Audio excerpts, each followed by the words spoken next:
Hi, everyone. My name is Milan Skolnik. I'm calling you from Seattle, the Amazon Air headquarters. The day is barely starting here, so hopefully you'd get more light behind me. Very happy today to open up and close the ISTAT Learning Lab program, where we're going to welcome a whole team from Aviation Week and the Aviation Week Network group. So very happy to quickly introduce our panelist here. Aviation Week is obviously the winner of ISTAT DEI award. And actually the nominations are open for the next one. So we're very proud to have them with us and thank the team for, making the time to enlighten us about your amazing program, which led you to be here today. Before I do the intro, just reminding the audience that you can submit questions you have throughout the presentation. There's a Q&A box on the Zoom toolbar that you can find. And then we will leave some time at the end to kind of open up the floor. I will kind of moderate those questions. And then there's a recording today that will be available on the ISTAT website within 48 hours. So if you can't stay till the end, then you can always catch up. And at the end of the session, we'll have an evaluation as well that will populate the screen. Would be happy if you can give us your feedback. That helps us improve our membership offering. But without further ado, I will sort of introduce our 5 speakers. I have Donna Thomas, who's the chairperson of Aviation Week Network's Diversity and Inclusion Council, leading a team of 32 colleagues. And she's also manager of diversity, equity, inclusion at Aviation Week Network in Washington, D.C. Her bio is very long, so I will let her continue on. I have Kelsey Williams. Kelsey is a talent acquisition partner and leads the education and employment subcommittee at Informa. And I will let her as well go more into details. Beth Wagner, who is Vice President of Business Development at Farm Progress and co-chair of the Partnership and Collaboration Committee for Aviation Week Network's DEI Council. Mark Nensel, who's managing editor of Aviation Daily, part of Aviation Week Network. And he leads the Special Events Committee for Aviation Week Network's Diversity, Equity, and Inclusion Council. And Jeremy Kariuki, Associate Editor, Business Aviation, Aviation Week Network.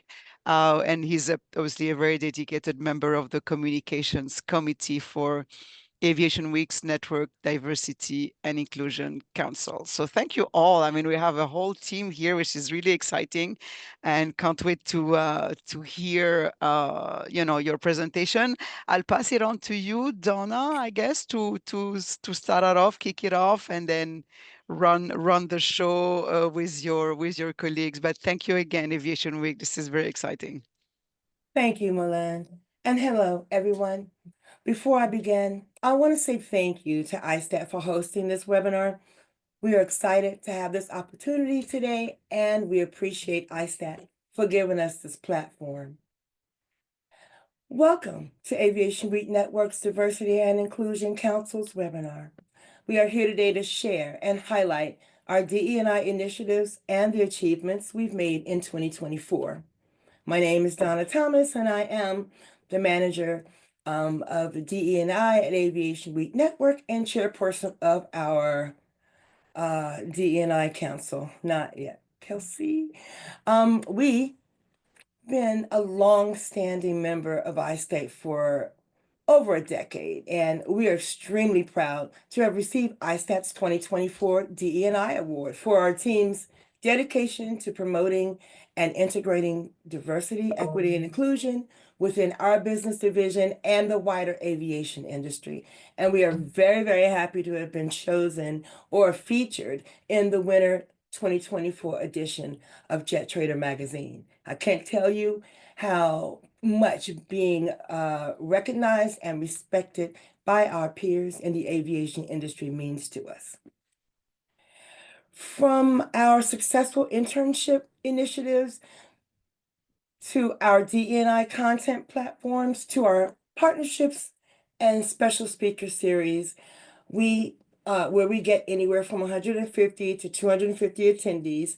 Our council, which is made up of 33 colleagues, all volunteers, have been dedicated and steadfast in driving DE&I internally within Aviation Week Network and Informa, our parent company, and externally, the aviation industry. There was a picture of our team. Go back one, Kels. We are extremely proud and impressed with ISTAT, especially in this time of uncertainty over the acronyms DE&I and the many companies who have rolled back their diversity programs and some even canceling them. And we are proud that ISTAT has remained steadfast. Before we get started, I'd like to briefly introduce our speakers. At the top of this program, they were already introduced, but I'm going to introduce them again, all of whom are members of our DE&I Council. Could be giving you their names and where they work, after which I'll give you a brief background on the DEI Council, how we began, what our challenges were, our journey, and where we are now. With me today is Kelsey Williams, Talent Acquisition Partner at Informa and lead of our Education Employment Committee. Next, we'll have Beth Wagner, Vice President of Business Development and Farm Progress and lead of our Collaboration and Partnership Committee.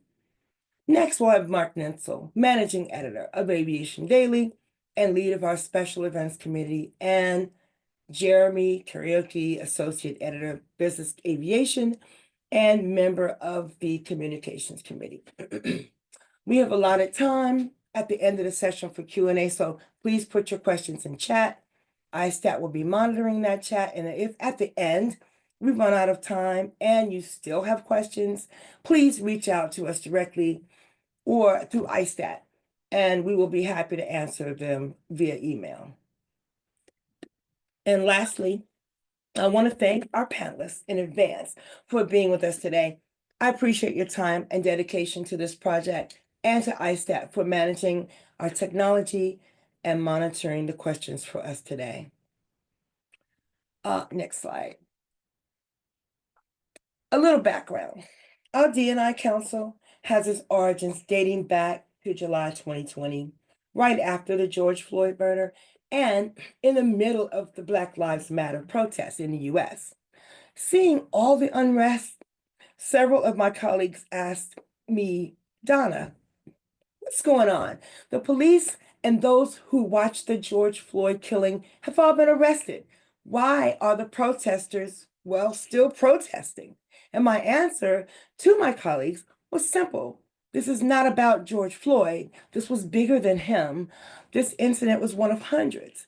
It was a culmination of injustices and brutality against people of color for years, even going back to Rodney King and the Los Angeles riots and farther than that.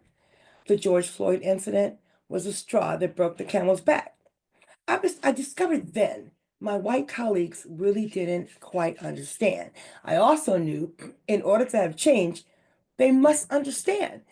But we have to talk to each other first to gain that understanding. And I mean, really talk.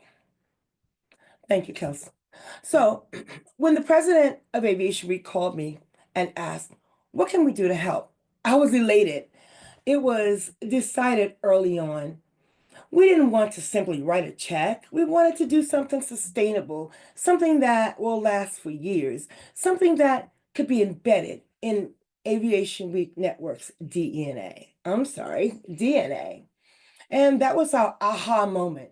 Let's get a group of like-minded colleagues who also wanted to make a change and start a council focused on diversity and inclusion. And let's call it Black Lives Matter Diversity and Inclusion Council, Advisory Council. And that's exactly what we did. And the rest was history.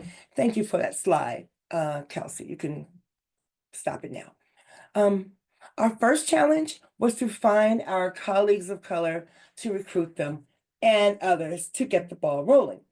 Unfortunately, we could not find many colleagues of color at all. So we started with a small group of allies and formed a council to formally identify deficiencies within Aviation Week Network and the aviation industry, and discovered there was quite a few. We began taking a hard look at these deficiencies and began to strategize where they existed and how to fix them. We started holding weekly meetings and discussions to educate ourselves and have really difficult conversations on topics like what it really meant to be exclusive, race, racism, conscious and unconscious bias, microaggressions, white privilege, and how to use your privilege for good. With buy-in from the top, with Aviation Week Network's president, Greg Hamilton, and several of his senior leaders as active members of the council, we crafted a mission statement, and that is to make Aviation Week Network, and by extension, Informa, a more diverse and inclusive workplace through education and training, recruitment, and engagement with schools, organizations, and the aerospace community. And we can stop sharing that particular slide, Kelsey, when you get a moment. We began by identifying the goals and initiatives we wanted to tackle immediately. For instance, the lack of diverse colleagues and interns at Aviation Week Network. And we immediately divided our new group into committees, and they are the Education Committee, the committee where we created our internship program and we wrote our job description to attract more diverse applicants. Kelsey will talk to us more about that. And realizing the job is too massive and we can't do it alone, we formed the Partnership Committee, a committee where we partner with other divisions with Informa and externally and sharing best practices. And Beth will speak to us more on that subject. The Special Events Committee, where we emphasize the learning about marginalized groups and special activities. We will hear more about that from Mark. And a Communications Committee, where we research, dissect, and disseminate information surrounding DE&I, and we'll hear more about that from Jeremy in a few minutes. In addition, we created the Special Speakers Committee, where we learn about ourselves and people of different and marginalized communities. We've recorded fireside chats, discussions with special guests from marginalized communities like the trans community, neurodivergent, LGBTQ, and more. We now have 8 recorded events on Absorb, Informa's learning platform, where more than 12,000 colleagues can view and learn from at any time. We created a content committee where we highlight organically produced and published content and articles from our editorial staff across Aviation Week Network that call attention to DEI in the aviation industry.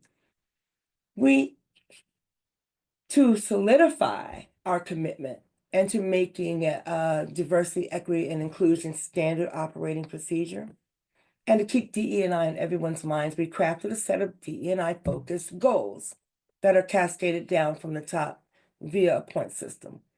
The purpose of these goals was to proactively pursue heightened learning and actions around DE&I.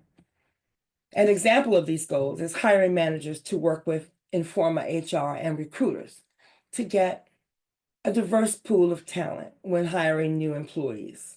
If the pool of talent is not diverse, send the order back for more applicants. Fast forward to 2025, we have grown, we have rebranded ourselves to be inclusive to all colleagues, not just Black and Brown, as was in the beginning. In 2023, we formally changed our name from Black Lives Matter, Diversity and Inclusion Council, to Diversity, Equity, and Inclusion Council, hosted by Aviation Week Network, fighting racism and embracing the underrepresented. And we do a lot. So at this time, let's hear from Kelsey Williams. Kelsey. Hi, everybody. I'm Kelsey. I'm the lead for the Education Employment Committee. So this group is in charge of providing internship opportunities to underrepresented groups across the aviation portfolio within the North American business of Informal Markets Division. So when we first got this thing off the ground, I knew we had to conquer a couple of questions. So one, what does diversity mean to Aviation Week? Two, how do we measure the value add to the business, of course? And three, how do we attract talent from underrepresented groups within aviation in an ethical way? And how do we make this program sustainable for years to come? So I'm very proud to say that this group has successfully built the internship program from the ground up through strategic partnerships with universities, student clubs. Career fairs is a very big piece of what we do as well, and a set of diverse organizations, and of course, our own leadership buy-in. We also utilize a lot of data within this program, and we lean on college demographic data to determine shortlists of colleges that we would like to pursue partnerships with. And we continue to track where the most interested students come from, what universities they are applying from. So after we were able to successfully answer these questions, we got to work in bringing in our wonderful interns. That is the slide that we are showing currently is a few of our interns. And so far this program's been able to offer that to, like I said, eight different ones in the greater editorial team here at Aviation Week. And we've been lucky enough to have interns that have made a huge impact through their work with us, most notably a freshman intern who wrote an article. It made the front page of Aviation Week in Space Technology. And this intern went on to become the editor-in-chief of the Diamondback, which is the University of Maryland's official student newspaper, which is a extremely impressive feat for a student so early in their academic career. And as far as the future of this internship, we will continue to focus on giving students real working experiences and help them fine-tune those skills that they will ultimately need in the workplace. And we do this by allowing them to take part in special projects. And I felt that it's also important that we implement what's called retrospectives into our program. If any of you aren't familiar with the term retrospective, it's actually a software engineering development term that's used in Scrum methodologies and frameworks. And I thoroughly believe in the power of Scrum methodologies in different areas of business and was excited to implement these into our practices. So during these retrospectives, we invite former interns back after they've completed their full internship to talk about what they achieved out of their time with Aviation Week. We also make sure to give them the space to tell us about where they could improve or where they felt that they grew the most. So it's been through these conversations that I began to realize the soft skills that the interns were getting were just as valuable as some of the hard skills. For example, we had an intern tell us that she was able to fine tune and get over her fear of phone calls, because that was a part of the work that she did with us. And she was very appreciative to be able to have the space to grow those soft skills that she's going to need in her career. So as much as we've had great success with this program, it's also come with some challenges. Managing interns can be seen as a very tedious task for already super busy managers. And therefore, we always try to make the process as easy as possible for our managers who have taken on interns. And we do this by offering a full service recruitment process.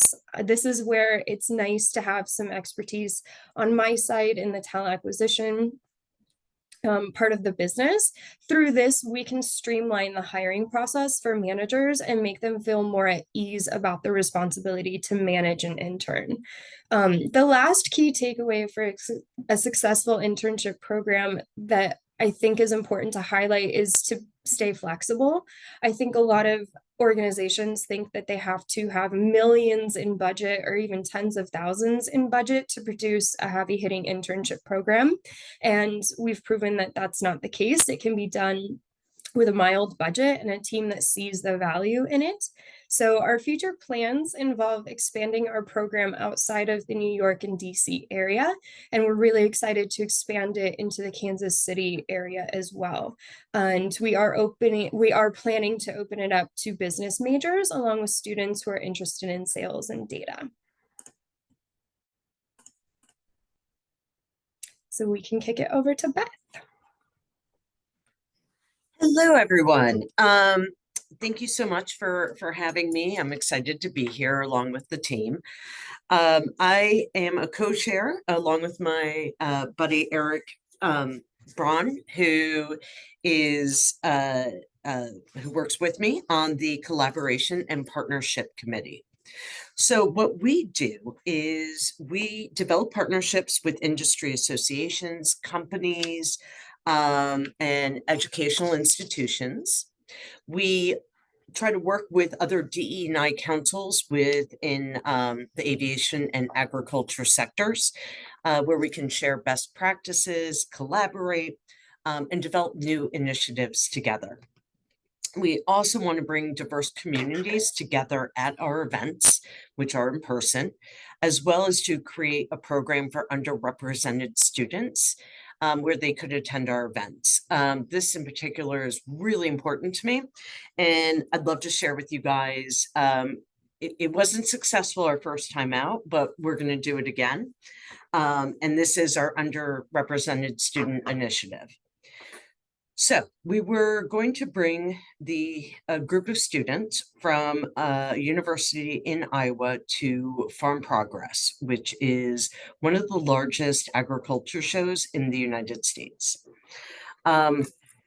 With that, we had arranged for transportation for them to meet various executives from within the agriculture industry, hear from them about their career development, their growth, and then also to do some networking, which would hopefully bring up some internship opportunities. They also got a tour of the show. They got to see demos where big machinery is used to harvest, because everybody wants to see a live action harvesting going on. And also have meals with the industry executives. So a few months before the show, shown here is Iowa Governor Kim Reynolds, and she signed into law an education funding bill with very clear anti-DEI provisions. We all had to quickly shift. So the director of DEI Student Affairs with the agriculture major at the university we were working with changed her title to the Director of Multicultural Student Affairs. And likewise, we, instead of representing underrepresented students, we're now working with multicultural students. And I do realize that ISTAT is a very global organization, and this is limited to the US. We also ran into troubles where some of the organizations we were working with began to dismantle their DE&I programs. However, we were very fortunate that they kept their commitments to us. Unfortunately, at the end, we were unable to host this program in Iowa. The program was taking place during the first week of class, and the students would have to miss one day. And so even though we had the support from the department's director of communications and marketing, as well as the director of multicultural student affairs, the professors said no, that they would not excuse the students for one day. So we had some hard lessons, but very valuable ones. Moving forward, we definitely need the commitment from the department chair or even higher. And we also need to consider what's legally allowed before we try to circumvent any ways, while still, of course, adhering to the law. So on the next slide, I am pleased to share with you some of our successful accomplishments. We developed a comprehensive list of MSI, minority serving institutions, that have both agriculture and aviation programs. And we not only use this list for our DEI efforts, but we also provided it to the Wings Club of New York, which is a great aviation group, for their student initiatives. And they do a program where they bring in industry executives as well as some of Aviation Week's editors. They talk to students about careers in aviation, and they give them out a complimentary subscription to Aviation Week. So we're pleased to help with the MSI portion of that. We also did a partnership with the Black Farmers Association to promote their annual conference. And then the thing I am most proud of is we had a fireside chat with Temple Grandin, who spoke about working and communicating with neurodivergent people. And that was really educational. She's phenomenal. So next steps in 2025, we want to partner with more associations to raise awareness. We want to do some fundraising and support DE&I organizations. We also plan on working with more aviation companies, DE&I teams, which again is, given the political climate, is particularly important to us. My co-chair of the partnership committee, Eric, and I really doubled down on the fact that we are owned by a company that is very supportive and cares passionately about DE&I programs. So we're excited to partner with like-minded groups. And then finally, we're going to be relaunching our underrepresented student initiative at the Farm Progress Show in 2025. That's going to be held in Decatur, Illinois. So this time around, we have a solid support from the educational partner that we're working with. And so go Decatur.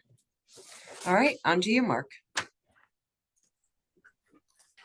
Hi, everybody. My name is Mark Nensel. I run the Aviation Daily here at Aviation Week, which is a newsletter that reports on the commercial aviation business. I came on the DEI Council last year and soon became responsible for planning our special events.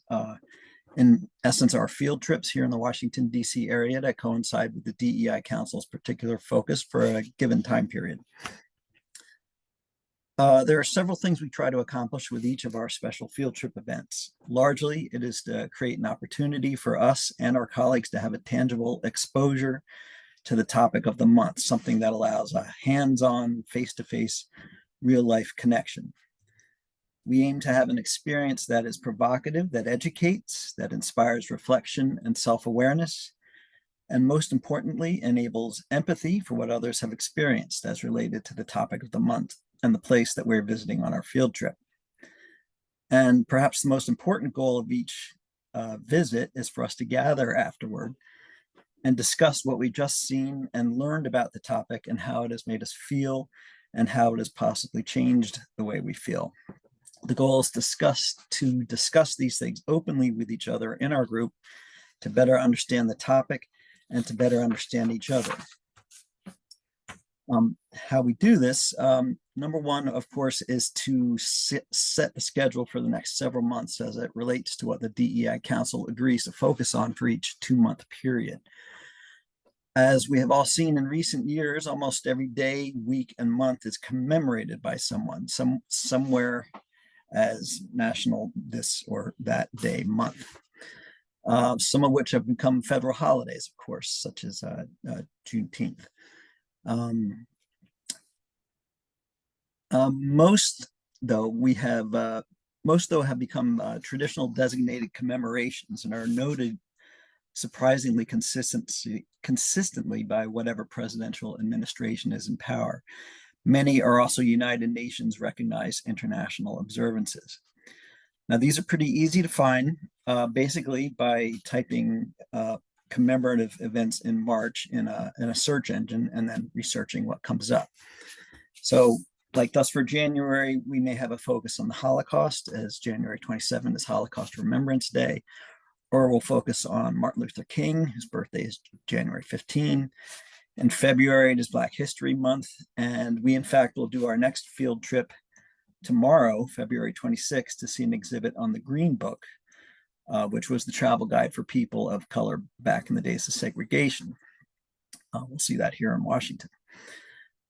We've seen dramatic and moving art exhibits on the Middle Passage. We've seen exhibits at the National Museum of the American Indian on treaties between Native Americans and US government authorities that have pretty much devastated us emotionally. And we've seen documents at the National Archives that have inspired us, such as the Emancipation Proclamation and the Juneteenth General Order Number 3, which was delivered to the people of Galveston, Texas, informing them that all slaves are free. Now, you may notice that the common line in all of this is the fact that we're in Washington, D.C., which is rich with museums and exhibits exploring the many facets and forms of American life. But I would bet that most communities, cities, and suburban areas throughout the country have ways to commemorate these topics. And if not, with a bit of ingenuity and research, a commemoration event could be pulled together from scratch. Now, we did this, in fact, for an MLK commemoration last year. We gathered for a soul food buffet in one of our conference rooms and simultaneously watched videos of MLK, James Baldwin, and other civil rights leaders. And we even played a 20-question trivia game. We learned a lot. We had a good time with each other doing so. So mostly I focus on what we can do here in Washington. But as we have another major office in New York, I endeavor to supply that group with ideas for their own local field trip events, but more often they come up with their own. But the possibilities for events to commemorate and participate in are limitless. March has International Women's Day on March 8th, World Down Syndrome Day on March 21st, Zero Discrimination Day, which is a UN thing, is March 1. April is World Autism Month, Earth Day. And interestingly, this June, World Pride is coming to Washington, D.C. with this administration. And so it all promises to be very interesting and hopefully a safe enough environment in which we'll have another field trip. So the main challenge for at least my task is organizing, which involves getting the word out, following through on participation, corralling everybody together on the day of the event, and participating in the event as a group. On top of that, it's getting people to participate, as these events have to happen during a 9-to-5 workday here hours. And we are, of course, all very busy with our jobs. So it means having a way to communicate with your entire office and having a way for them to respond if they wish to participate. We do it by setting up the field trip via a Teams meeting alert, which goes out to the entire office, provides the details of the event, and gives them the means to respond with a yes or no that comes back to me, the organizer. And from that, I can gauge how big our group will be, who exactly is coming, and I can budget for the added incentive, which is a relatively low-cost lunch on the company, or we split that amongst us with our corporate cards, and we have it at a restaurant near the venue, hopefully one with a large enough group table where we can sit together. Now, it is during these lunches that we have our after-event discussion of what we've learned and felt. And it is there where we get to really know more and understand more about our colleagues, which is very much the point of all this, to understand and empathize with each other, to open ourselves to their experiences and thoughts, and to share our own perspectives. Another challenge, of course, is to keep it interesting and also to keep the whole event relatively concise, as we do have to return to our offices sober and get back to finish our workday. So 2.5 hours at most. I'd say what we've learned most from all of our field trips to date is an appreciation of the concept of dignity. Again and again, from the Holocaust exhibits at the National Museum here in Washington, to the enslaved people who flung themselves off the ships during the Middle Passage, to Lincoln's change in perspective that led to the Emancipation Proclamation, to the co-opting of Native American imagery over decades on consumer goods, products, and entertainment. We were reminded of people's quest to maintain their dignity in the face of systemic oppression and bigotry. Sometimes they were able to keep it, more often they were robbed of it thoroughly. The lesson is the importance of seeing the truth clearly, as it is, as it was, and is, without excuses, to expose ourselves to it and not shy away from it. So what we do with what we've learned, aside from the after event luncheon discussion, we on the council will often write a follow-up article and summation of the event detailing the experience. This will then be published in the subsequent month's diversity newsletter. These same articles will also be available on our DEI portal website, where we'll also post photos from the event. We also have an Instagram page where we post photos and commentary. So going forward, our next steps are, our intention is to expand our reach. There are several other Informa branches in Washington. Mostly we see them when we do our annual company-wide charity walk in September. We've managed to get some of them out for our DEI events, but we need to do a better job of that. And our main intention is to keep this going in an atmosphere that has become toxic toward DEI initiatives to such a degree that we struggle to comprehend the situation. How did we become some sort of enemy? This is our struggle moving forward, to keep the aims of Black Lives Matter and Me Too alive, to maintain the progress that has been made for LGBTQ people and not let it be taken away. It's kind of an unknowable void ahead of us, but we will continue to gather, to talk, to do our events, to learn, and to feel. And as Jane Fonda put it so well at that award event this past weekend, to be woke is simply to give a damn about other people. So over to you, Jeremy. All right, thank you, Mark.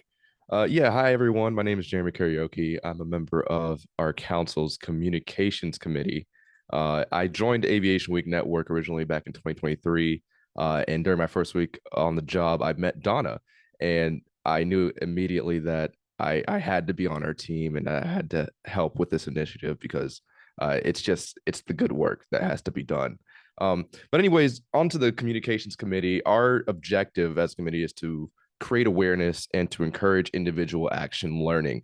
And in order to achieve this, our committee employs the use of several items and events. First and foremost being our newsletter. Our committee writes and curates a bi-monthly newsletter spotlighting marginalized groups such as the trans community, women, physically challenged persons, people of color, neurodivergent individuals, and ethnic religious communities, and supplying them resources to help all Aviation Week colleagues become more aware of societal injustices. Each year we celebrate, like Mark said, cultural observances like Black History Month and Hispanic Heritage Month through highlighted content regarding these communities. This, I think, ensures that people of all backgrounds are not only included, but appreciated through awareness and education. For our council conversations each month, the entire DEI council holds a virtual meeting where each committee gives updates pertaining to council activities. But during these meetings, the recording is stopped at some point and we hold an open forum, a safe space, if you will, for colleagues to share deep emotional or personal experiences, challenges and successes regarding sensitive topics such as bigotry or mental health. This space allows for individuals to find validation, support, or simply just a place to share concerns or words of encouragement. Personally, this is my favorite council activity for many reasons. As the majority of our colleagues work remotely, obviously we're meeting remotely now, it can be difficult to find the time or the space to have meaningful conversations with each other. So by allocating time to discuss contemporary topics and how they personally affect us, we allow for growth and camaraderie and mutual understanding. This can oftentimes be incredibly enlightening for those who may struggle to have these conversations elsewhere outside of the workplace. One of the first discussions that I took part in during this activity gave me the opportunity to help update colleagues on avoiding potentially harmful ways of referring to racial or ethnic groups. For example, when referring to a racial ethnic group, it's best to avoid using terms like the blacks or the Jews because it can come across as dehumanizing. Instead, colleagues could take an extra syllable or two to say Black Americans or Jewish people. This a lot of time can also be used for slightly less difficult topics like what was Kendrick Lamar's Super Bowl halftime show all about, which I would be more than happy to walk them through should anybody ask. Moving on, our communications committee is responsible for our presence on the Informa portal. We've created a page to keep diversity conversations going through blog posts. And this page is where we house all of our newsletters dating us back as far as 2020 for anybody to read and learn from. You can also find recordings of our DEI town halls and other special company-wide videos and recordings. Our presence on the portal is where we regularly post articles that are too long for the newsletter, for colleagues to take a deeper dive into sensitive subjects like the attack on DEI, women of color in aviation, and the lack of representation of Native Americans and Hispanic communities in our industry. And then within Informa's Absorb Learning portal, as we've mentioned before, our council archives recordings of our IM Talks Fireside Chat series, where we host speakers from a variety of backgrounds to share their experiences as members or as allies of marginalized communities and how to foster a more inclusive work environment. Most recently, we were joined by Cornell University Professor Marcus Accord to discuss the state of DEI and how to foster an inclusive environment in light of a new presidential administration. To keep things topical, we often invite speakers from across the aviation industry specifically, such as Jetit's CEO, Glenn Gonzalez, to offer a more specialized perspective of diversity efforts within the aviation industry. Overall, our portal page acts as a repository for all of our council's posts and activities, where colleagues can access recordings of monthly calls and webinars, read our newsletters, and access an extensive list of educational material on DEI for further learning. And we also serve our audience, which would be the larger Informa markets and Informa global population, via topics, articles, and achievements on platforms such as Instagram, Facebook, X, formerly known as Twitter, and of course, our colleague portal page. For our committee, our challenges, as far as they go, 2024 was an eventful year for DEI, to say the least. The concept of diversity, equity, and inclusion have been extensively demonized by the returning administration. And as a result, several large companies across the US have abandoned or otherwise decreased their participation or investment into DEI programs. As a member of the communications committee, it was hard not immediately knowing how to answer the question, will we be affected by this too? Fortunately for us, our leadership here at Aviation Week has maintained its support for our council and its work to promote diversity in the workplace. Our way of overcoming these challenges moving ahead will be in the form of perseverance. Despite DEI's ongoing mischaracterization and participatory decline, our committee, and by extension, our entire council, will continue to do the hard work of fighting for a more equitable future. There will be more newsletters, there will be more blogs, more content, with the intent purpose of education, awareness, and appreciation. And in a time like this, to have helped contribute to earning this recognition from ISTAT gives me an abundance of pride.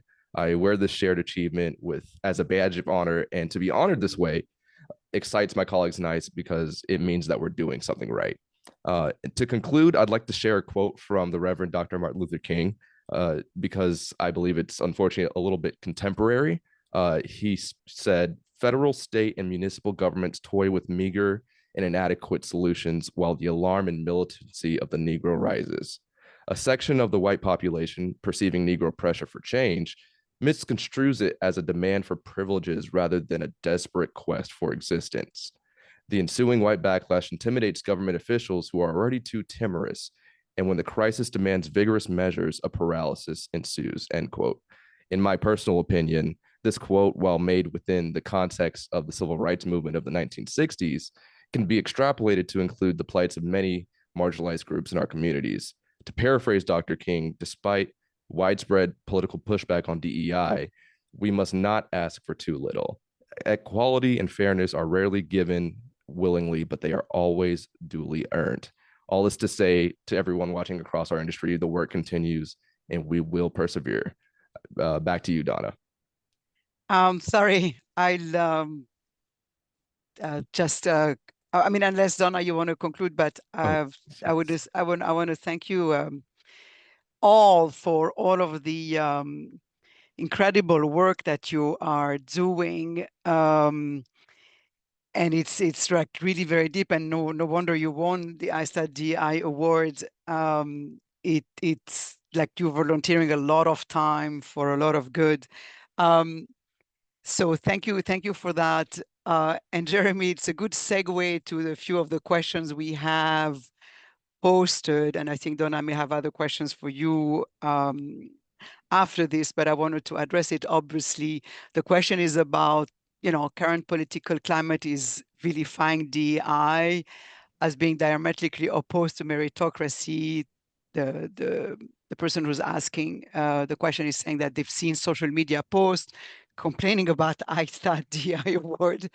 And so how do you and how do we at ISTAT communicate the value and necessity of DEI to an increasingly and receptive culture? So I may address it very quickly from an ISTAT standpoint, and I will let you answer that question. But what we're doing is not about meritocracy and putting quotas and giving advantages, um,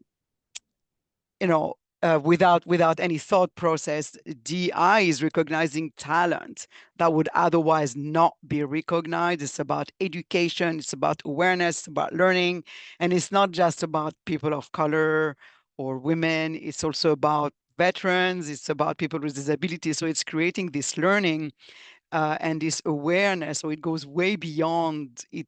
It's not about meritocracy. So I wanted to make a point from an ISTAT standpoint. We're here to create learning and education, and without that, people wouldn't be aware, about sort of even disabilities that could be helpful to corporations. So back to you, Donna and Aviation Week, to answer that question, but it's obviously the elephant in the room. And is it just about language, right? Is it that now suddenly people are like, oh, DI is bad, but it's kind of such a simplification that I think, and the work that you do and the five of you demonstrated here, it goes way beyond what the negative about DI is. So back to you. Okay, so I just wanted to add one last thing before. Was that a question directed to me?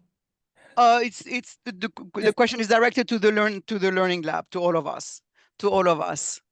So I guess it mentions the ISTAT DI award, but I think it's for you. How do you still communicate the value and necessity of DI in a culture which is becoming unreceptive? Well, I will answer it this way, and someone else may have a different answer. We haven't stopped. You know what I mean? We just maintain. We're looking at the acronyms DEI. We'll see how we feel about that, because apparently that's the demon right now. You know what I mean? And so the question I have is, do we fight for the use of an acronym, or do we continue our work? Do you understand what I'm saying? And that's for me, the work is what's important here. I understand DE&I. We want to keep that, and we shouldn't have to have a problem with that. But since there's an issue with that, then let's move on and continue our work. And that's my answer. And I don't know if any of my other colleagues may have a different answer, or do we agree? Disagree? I wholeheartedly agree. And to add to what you're saying, and to answer the question directly, I would say that I would ask the person that we're hypothetically trying to convince, have you ever learned something new from somebody in a different area, in a different zip code, a different state? If the answer is yes, and the answer is most likely always yes, then diversity has helped you to some extent.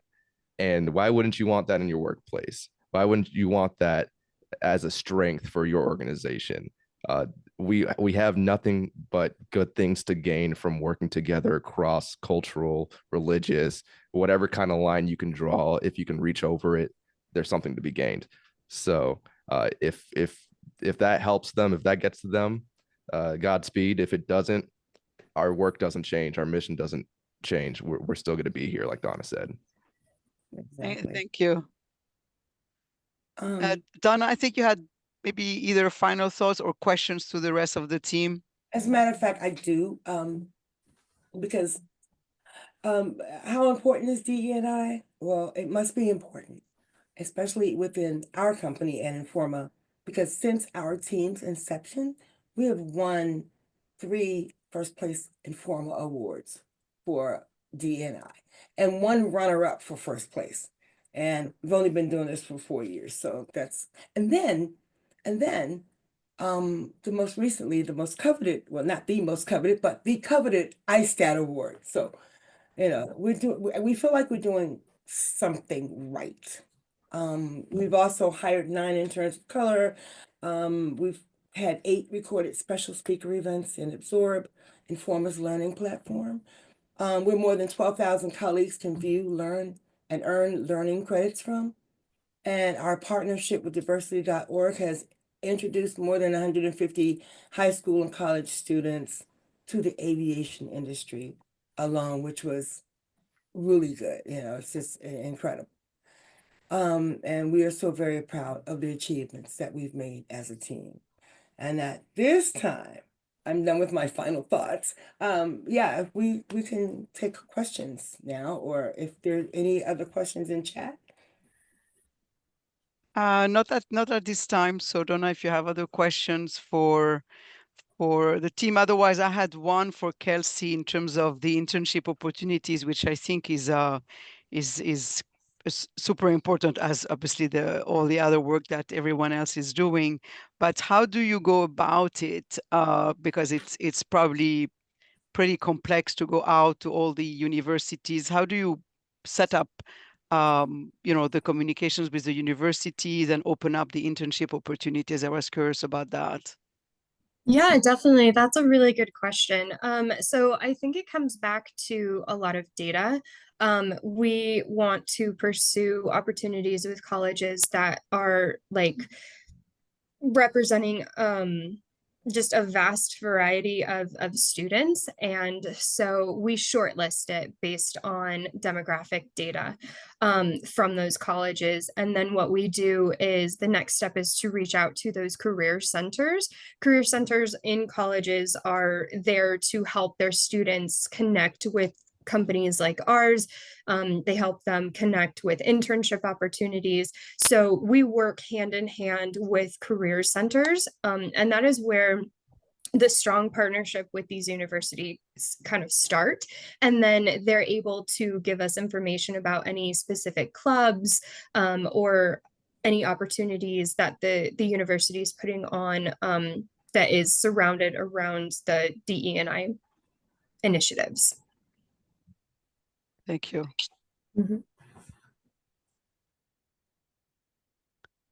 Appreciate. Donna, do you have any other question for your group? Oh, I have maybe one here. Okay.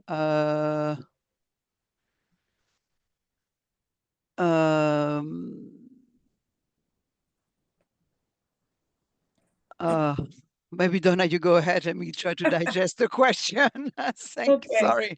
Oh, guys, well, for Mark, what is the value of the lunch after the event or after the museum? What do you see the value to be? Do you see growth? Talk about it, please. Okay. Other than the value of some of the interesting cuisines that we've had at some of these things, like we went to the Native American Museum and got some Native American food, and of course we had our soul food throwdown and had some good stuff there too. Other than that, yeah, no, we get growth from learning about each other and our and people's reactions to what we've seen. Some of these exhibits really affect people in profound ways, but then people will speak up about it, and we just simply talk to and learn from each other and understand each other. And I think that's very much a purpose of our council is our interactions with our colleagues, and to create greater understanding amongst each other. So that is what I think we mostly get out of it. Can I add? Yes. Since I've been to all of them.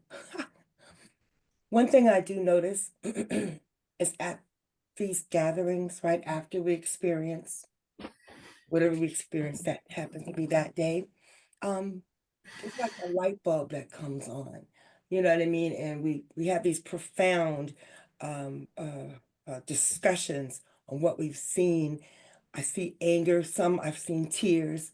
You know what I mean? For example, when we had the trip to the Native American Museum, you know, a lot of us don't know the truth, you know what I mean? But when our group went and we just kind of encountered what really happened with the Native American people, outside of what we see on TV or on a Western, do you know what I mean?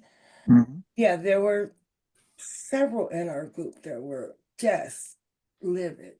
Do you understand? It's like for the first time, they got it, you know what I mean? So I think there's huge value in Yeah. what that team does, Mark. So thank you on that. Thank you. So it wasn't a question. It was it was a kind of a comment and an observation. And thank you, Daniel, for that. And Daniel is saying it's just about getting the whole picture. Aviation Week is data driven. So kudos to you. And he's saying diversity, equity, and inclusion is like counting aircraft in a fleet. You don't only count the planes currently flying. If you do that, you miss the ones that are parked, stored, or undergoing maintenance. Kind of an interesting comparison. DEI ensures you're counting every aircraft, giving you the full picture, not diminishing those in flight, but making sure your data-driven decision include the entire fleet. So I think it's a pretty cool way of summarizing it and bringing it back to Yes, the aviation world. that was excellent. So, Thank you. Yes, thanks, Daniel. Yes, thank you. bravo. Okay, do we Awesome. So I think that's gonna conclude our session here.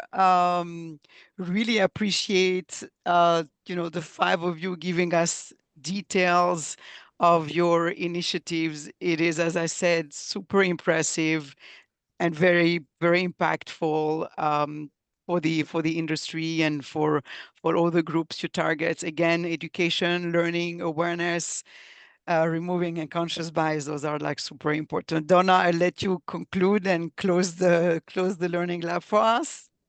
No. We're done here today. I just thank everyone for your participation in this. ISTAT, thank you so much. Thank you, Milan. And everyone, I don't know, go DNI. Awesome. Thanks, Thank you everyone. for giving us this opportunity. We really Yes, thank Thanks, you. everybody. Just a reminder that there is a quick online evaluation here. If you're still on, please try to give us your feedback. It's always helpful to us. And then the recording of this will be available very shortly. Thank you again for attending this learning lab and have a great rest of the day. Thank you. bye, everyone. Thank you.